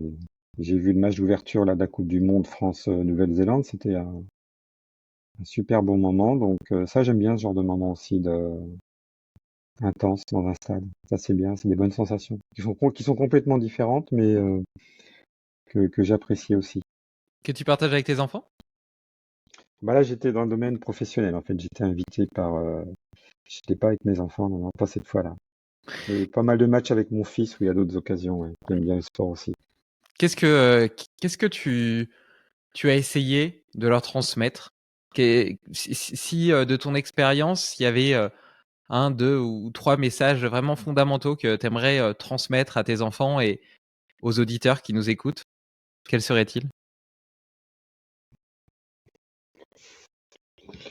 Bah, c'est d'avoir une posture où bah, on dit les choses, on dit ce qu'on va faire, ça c'est toujours important. Et après, ça peut être des choses simples hein, qu'on va dire, mais c'est annoncer ses intentions. Je pense que annoncer ses intentions, c'est toujours très important auprès des équipes. Pas se dire c'est bien, c'est mal, qu'est-ce qu'ils vont penser ou je ne sais quoi. Non, non, c'est d'être dans ce niveau d'intention-là. Après, c'est aussi de mettre de l'intensité dans ce qu'ils vont faire. C'est-à-dire qu'il faut vivre les choses intensément, faut pas aller se noyer uniquement dans son intellect, donc faut laisser aussi cette notion d'intensité, à mon avis, elle est importante. Faut vivre des passions, faut faire les choses par passion, par amour. Je mets ça derrière l'intensité. Et après, c'est de faire les choses avec une intelligence émotionnelle dans les situations qu'on va avoir. Alors j'ai un petit peu les 3 I, hein. J'ai fait intention, intensité, intelligence, mais c'est vrai que c'est des points de repère assez importants pour moi. Et, et pour que l'entreprise fonctionne, si pour eux, je me ressens sur le domaine professionnel, parce que les deux travaillent dans l'entreprise, hein, donc c'est c'est vraiment de préserver les valeurs humaines de l'entreprise. Les 3 valeurs d'Alticap, c'est l'écoute. Donc l'écoute déjà, c'est une posture humble. On commence par écouter avant de râler, avant de faire je sais pas quoi et de faire la leçon à tout le monde. On commence par écouter. La deuxième valeur, c'est l'engagement. On dit ce qu'on va faire et on fait ce qu'on a dit. Donc on la retrouve aussi à travers ça. Et la troisième, c'est l'évolution, c'est-à-dire que bah, on est dans un monde qui bouge beaucoup. Donc quand on est chez Alticap, c'est d'accepter de s'adapter parce que les technos évoluent, parce que un logiciel qu'on est en train de lancer, bah, il peut être arrêté du jour au lendemain. C'est arrivé par certains éditeurs. Et puis il faut capable de se remettre en question. Donc la vie n'est pas un long fleuve tranquille et c'est normal. La normalité, c'est qu'elle soit pas un long fleuve tranquille. C'est juste se dire, faudra être prêt à affronter des événements pas agréables, mais hélas, dans une vie, il y en a toujours. Euh, et c'est pas ça qui empêche le bonheur. Il y a des gens qui ont connu très peu d'événements très désagréables dans leur vie, mais ils sont pas heureux du tout finalement, hein. Il y a pas de corrélation entre les deux événements, hein. Donc déjà leur transmettre tout ça, ça serait déjà pas mal. C'est déjà pas mal. Et sur l'évolution, tu as parlé par exemple tout à l'heure, tu as pris cet exemple un peu pour rigoler d'une startup qui se lancerait sur l'intelligence artificielle et qui revendrait 1 an après des dizaines de millions son entreprise. Mais le fait est qu'on est quand même dans un monde qui va de plus en plus vite. Celui que tu as connu quand tu avais 20 ans est complètement différent de celui que tu connais aujourd'hui à 60 ans.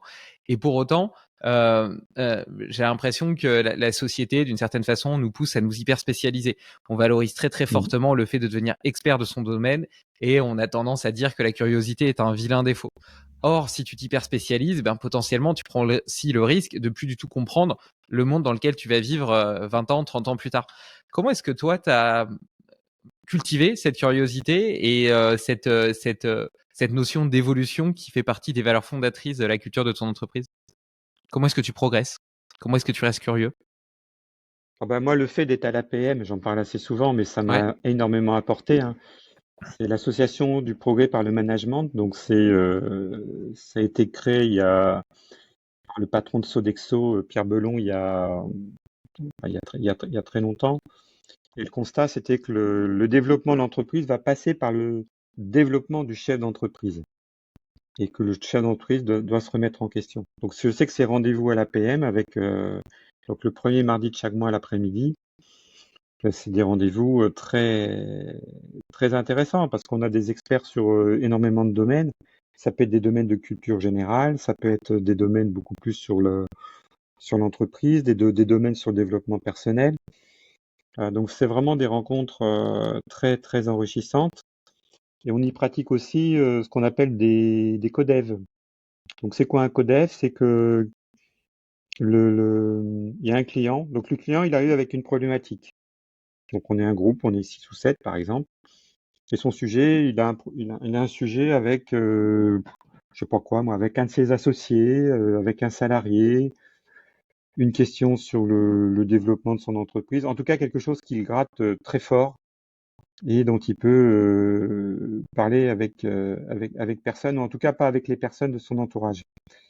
Et lors de ce codev, donc il y a tout un mécanisme où il va y avoir ce client, et puis après, donc les gens qui vont être autour de lui vont lui poser beaucoup de questions. Et à travers le questionnement qui va être posé, on va l'amener à reformuler sa question du départ, et puis on va l'amener à avancer. Et c'est souvent extrêmement puissant parce que les questions qui vont être posées, c'est un peu du mode coaching avec 6 ou 7 personnes autour de soi, mais sans que ça s'appelle du coaching. Mais les questions qui vont être posées à travers ce questionnement va souvent être très, très, très, très puissant pour celui qui le vit. Moi, ça m'est arrivé d'être client et puis aussi d'être dans les deux rôles. Et à chaque fois, c'est des moments très, très importants. Donc ça, c'est des bons moments d'ouverture et puis de curiosité sur tout ce qui m'entoure, hein. Après, ça va être des lectures. Je suis passionné par tout ce qui tourne autour du coaching. Je lis beaucoup autour de ça. Euh, Si je continue à travailler après Alticap, et c'est un peu mon projet, le jour où j'arrêterai, j'aimerais me consacrer au coaching de dirigeants parce que je trouve ça passionnant. Je trouve que le dirigeant, c'est un métier où on est seul. C'est une solitude. À un moment donné, on est toujours seul. Les décisions ultimes, c'est vous qui les avez. Même si vous avez des gens autour de vous, il y a une vraie solitude. Un vrai sentiment de solitude. C'est pas de la solitude physique, hein. Vous pouvez avoir dans une pièce avec 100 personnes, mais vous pouvez vous sentir complètement seul face à une situation. Donc beaucoup de lectures autour de ça. Et ma curiosité, en fait, elle est nourrie beaucoup par tout ce qui va tourner sur le développement personnel, tout ce qui va tourner. Tu parlais du Tibet, tout ce qui va tourner autour de la culture bouddhiste. Enfin, je suis très attiré par tout ça, toute la culture indienne, tout ce qui vient de l'Ayurveda. Donc je suis très très imprégné de tout ce monde-là. Je fais régulièrement une cure ayurvédique au Maroc. Donc je sais pas si tu sais ce que c'est. Donc Non, ça, ça consiste en quoi? Raconte-moi. en fait, l'Ayurveda, ça vient de l'est de l'Inde. C'est millénaire et en fait, tu te nourris d'une certaine façon, légumes, légumineuses, céréales, et il y a tout ce qu'il faut. Et quand tu fais ces cures-là, donc il y a de la nourriture et puis après, ce sont des soins ayurvédiques, donc ce sont essentiellement des massages, mais tu as aussi de l'huile chaude sur la tête. Donc toute la culture en fait qui vient de l'Ayurveda et qui apporte beaucoup de bien-être et qui est aussi un recentrage en fait sur soi. On dit on est ce qu'on mange. Donc déjà de bien manger, de bien se nourrir avec des bons produits, et pas manger des McDo et des saloperies, c'est déjà une belle chose. Donc ça, j'en ai pas parlé au début, mais c'est un bon moment de ressourcement pour moi. Cette cure que je fais tous les ans au mois de mai, j'ai ce rituel aussi, ça me fait un bien. C'est pas un jeûne hein, parce qu'on mange, hein, mais c'est pareil, c'est un bon moment de ressourcement. Euh, donc voilà, la curiosité que j'ai, ça tourne autour de tous ces domaines-là et qui vont tourner sur le développement personnel, aller à la découverte de soi, de vraiment être bien, de vraiment être aligné. Donc tout ce qu'il peut y avoir, que ce soit de la littérature autour de plutôt ce qui vient de l'Inde et de l'Ayurveda, ou plutôt anglo-saxonne autour de l'école de Palo Alto, de tous ces auteurs-là, tout ça me passionne et me plaît beaucoup, ouais. Et c'est un grand écart là. Ouais, Euh, ouais, bien sûr. et justement, qu'est-ce que l'Occident, la pensée occidentale, la spiritualité occidentale pourrait apprendre de la spiritualité orientale, du bouddhisme et de cette vision de la vie? Plein de choses, j'imagine, mais Qu'est-ce qu'elle pourrait apprendre? Bah, peut-être la culture du présent et de pas. J'ai lu un bouquin sur la Chine il y a pas très longtemps, ce qui différenciait la Chine et de l'Occident. Bah, souvent les Chinois, la Chine, ils sont très pragmatiques et très dans le présent. Ils font peu de plans finalement. Et souvent ils vont être très pragmatiques dans une situation. Et sans doute c'est cette capacité à être à laisser faire les autres, à prendre les bonnes idées. Et je trouvais que c'était assez intéressant. Donc, nous, on est dans une culture souvent très volontariste, où on s'oublie.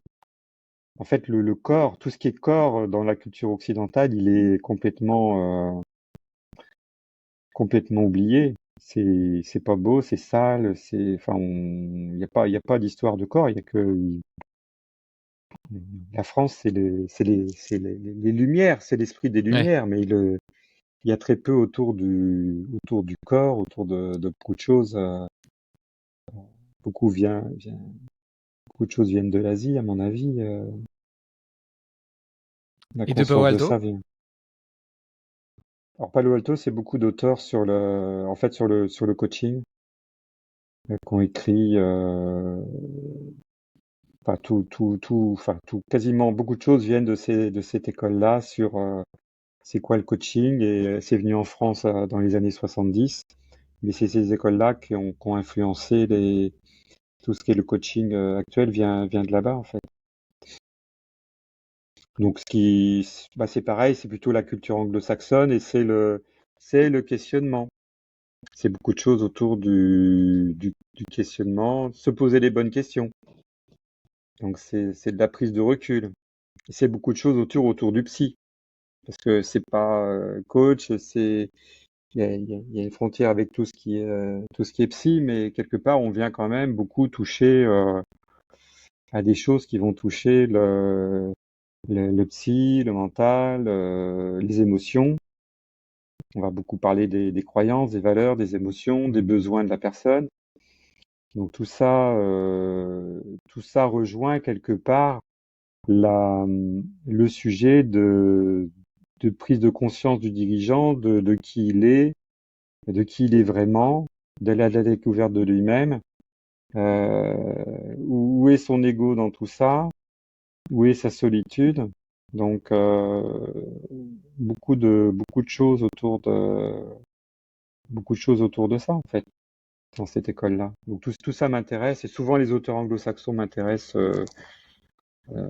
Tout ce qui est management, enfin, je trouve que la culture qui vient de là-bas est beaucoup plus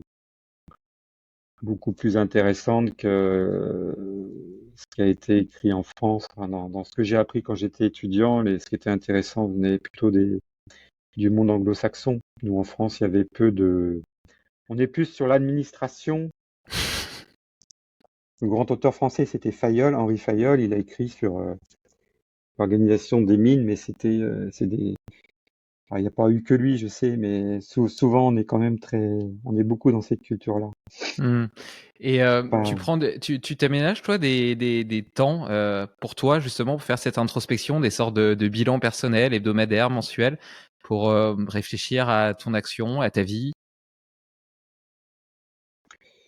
Bah, quand j'ai ces moments quand je fais ces stops là, la cueillette védique, les randos, etc. Oui, quand je marche, en fait, mes pensées Je divague. réfléchis beaucoup. Ça, voilà, ça, je me laisse porter par mes pensées en fait. Et c'est là que c'est intéressant. Après, oui, j'ai des temps là au niveau du travail où souvent je me pose seul autour d'une feuille, voir c'est quoi le radar du moment avec justement les choses vraiment importantes et non urgentes, éventuellement ce qui est important, urgent à traiter, et comment je traite tout ça. Donc j'ai ces petits rituels-là avec moi-même et aussi avec mon équipe très rapprochée autour de moi. Donc, mais oui, oui, et quand on fait tous ces rituels en fait qui tournent autour du corps, c'est un moment de relâchement aussi. Et puis derrière, on est beaucoup mieux pour réfléchir, hein. Mais on est dans un mode de pensée où les choses viennent naturellement à soi. Peut-être que le cœur, tu parlais du cœur tout à l'heure, justement revient et tout à coup les choses s'ouvrent. Ça paraît beaucoup plus clair.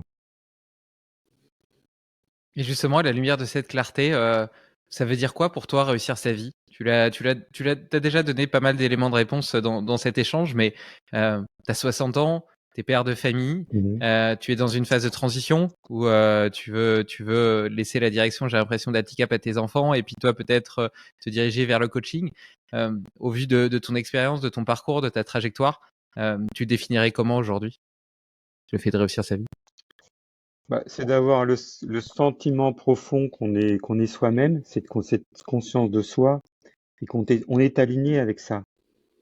On est aligné entre le ventre, le cœur et ce qu'il y a ce qu'il y a dans le cerveau, et que véritablement, on a ce point de repère qui fait quand on fait ça, tout à coup, on se sent bien, quoi qu'il arrive autour de nous. Et après, c'est probablement à travers l'entreprise qui a été une construction, bah, d'avoir construit quelque chose qui ira au-delà de moi. Donc, il y a une idée de transmission. Donc se dire on va laisser, on laissera cette trace-là, qui est une trace avec une entreprise qui s'est voulue humaine, hein, à l'écoute, dans un monde qui est très compliqué. Donc avec cette notion de plaisir aussi. On travaille ensemble, on se fait plaisir et puis on avance et on vit une véritable aventure humaine. Donc, mais encore une fois, réussir sa vie, oui, c'est se dire qu'on est déjà là bien aligné avec soi, d'avoir la conscience de soi, et qu'on est en phase avec tout ce qu'on a fait et ça déjà c'est quoi qu'on fasse, ça déjà c'est merveilleux à mon avis. Effectivement, je suis assez d'accord avec toi. À un niveau plus matérialiste, est-ce qu'il y a un objet, que tu as acheté récemment et qui a changé un petit peu ton quotidien? Un objet que j'aurais acheté récemment qui a changé mon quotidien, non, là comme ça je vais pas te dire. Non, j'ai acheté un plaid sympa en Grèce là en vacances. Donc À chaque fois que tu le il, portes, il te fait penser à tes vacances. il me fait passer à mes vacances. Il est posé sur un fauteuil ou un canapé. S'il fait un peu frais le soir, je le mets sur mes jambes ou sur mes épaules et ça me fait penser à cette aux odeurs des vacances, à la chaleur de la Grèce et c'est sympa. Et alors normalement, je te demande, 3 habitudes, que tu, as au quotidien et qui te permet d'exprimer pleinement ton potentiel. Tu as déjà parlé de la respiration Wim Hof, des bains froids, des automassages avec, les rouleaux, de massage. Donc, probablement que tu as déjà fait le tour, mais s'il y a quelque chose d'autre, qui fait partie de tes journées et qui semble vraiment important Mm. dans cette intensité, dans le fait d'exprimer toute l'intensité et toute l'énergie vitale que tu as au fond de toi? Parce que le matin, pour me rappeler, alors, la douche froide n'est pas de la méthode Wim Hof, hein, mais le matin, je prends une douche froide, je me lave à l'eau chaude et je prends une douche froide. Ensuite, je laisse couler l'eau pendant au moins une minute à l'eau froide. Le midi, euh, pas forcément tous les midis, mais je fais le cycle de respiration de Leonardo, les 20 minutes avec la respiration et les apnées. Et le soir, quand je rentre, bah, je fais le rituel des rouleaux. Ok. Alors je fais pas l'ensemble tous les jours, mais j'essaie de le faire, mais euh, à coup sûr je fais les rouleaux et la douche froide, c'est fait vraiment très très régulièrement et la respiration peut-être 3-4 fois par semaine, pas forcément tous les jours parce qu'il faut, d'un point de vue pratique, il faut que je puisse m'allonger. Donc il y a des endroits où le midi je suis à l'extérieur, je peux m'allonger par terre, c'est un peu plus compliqué. Donc et ça c'est des vrais rituels qui font qu'aujourd'hui les gens que je rencontre, même si là on a une période un peu chaude avec Alticap sur plein de sujets de relancer l'activité sur septembre après un environnement économique qui est quand même compliqué autour de nous. Les gens que je recroise me trouvent très, très, très en forme, très serein. Donc c'est toujours agréable, mais je pense que c'est tout simplement ces rituels-là qui font que ça donne un bon tempo. Et le fait qu'on soit, j'ai dit pas mal de fois le mot, mais qu'on soit congruent, qu'on soit aligné. Et dès qu'on est aligné avec ça, si on n'est pas aligné, il y a un truc qui merde, on le sent au fond de soi.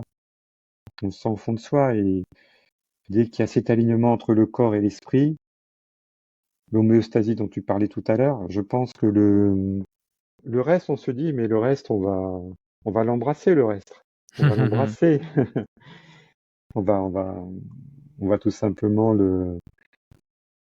aborder ce qu'on doit aborder, puis on va le traiter. Donc si on est dans cette posture-là, à mon avis, on est beaucoup mieux que d'être toujours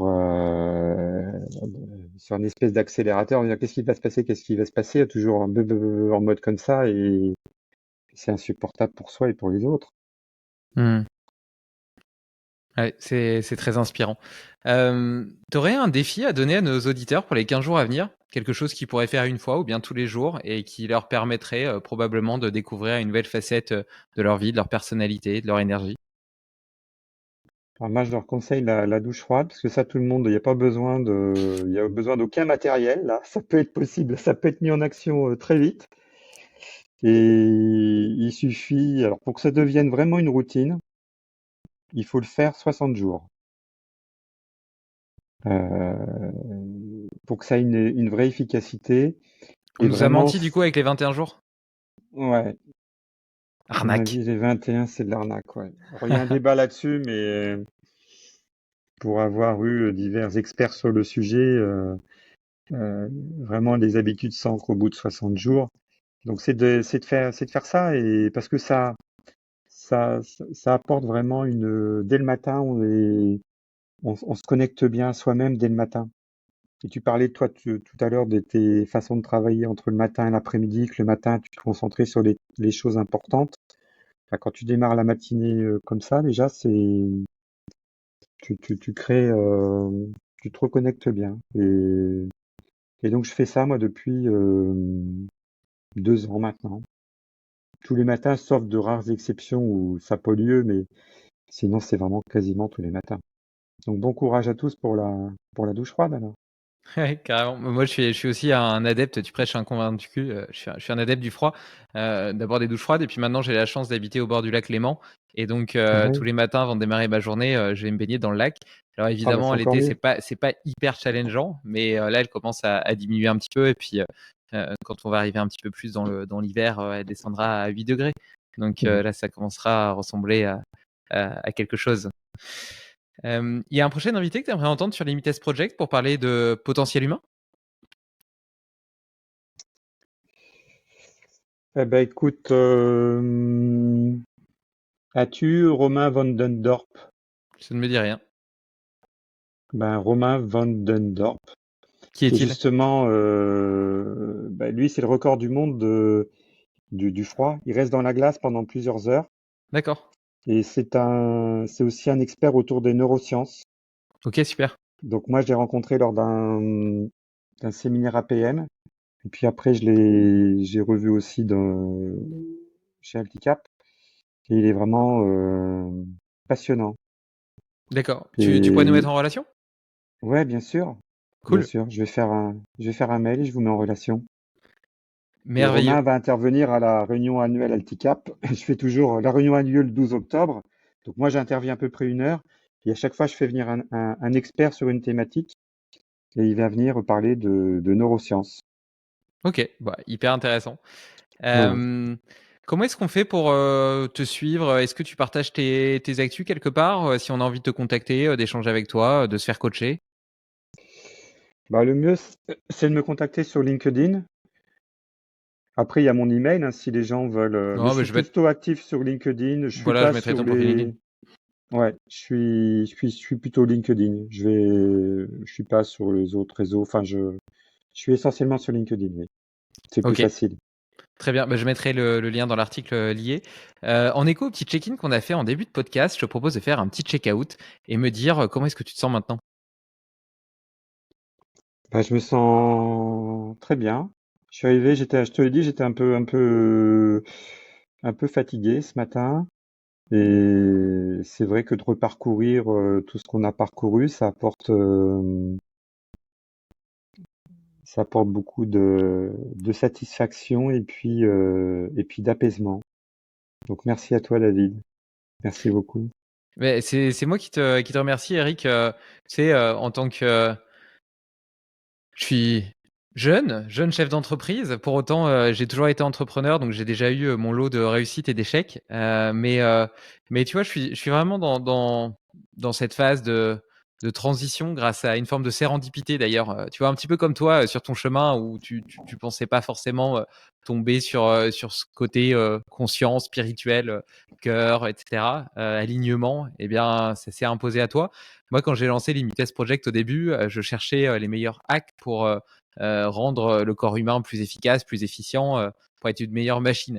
Et en réalité, ce que j'y ai trouvé, c'est plus de conscience et puis la volonté de trouver justement ce sens altruiste, ce sens transcendantal et de contribuer à autre chose. Donc ça a mis en mouvement beaucoup de choses dans ma vie, notamment vis-à-vis de mon entreprise et puis de l'équilibre même entre le temps que j'accorde à mon travail, à ma famille, à mon exploration de la vie, de moi-même. Tu vois, l'exploration est quelque chose qui me passionne réellement. Et, euh, et donc, je rejoins beaucoup de choses que tu dis. Et en même temps, je trouve que la richesse de ton expérience par tout ce que tu as construit et puis ces différentes phases qui ont ponctué ta vie est vraiment riche d'enseignements. Donc, je te remercie pour cette conversation, pour ce partage très, très authentique, très fluide, très naturel, qui m'a beaucoup inspiré. Et merci à toi. Merci, à bientôt À une Eric. prochaine fois. À bientôt. Au revoir, David.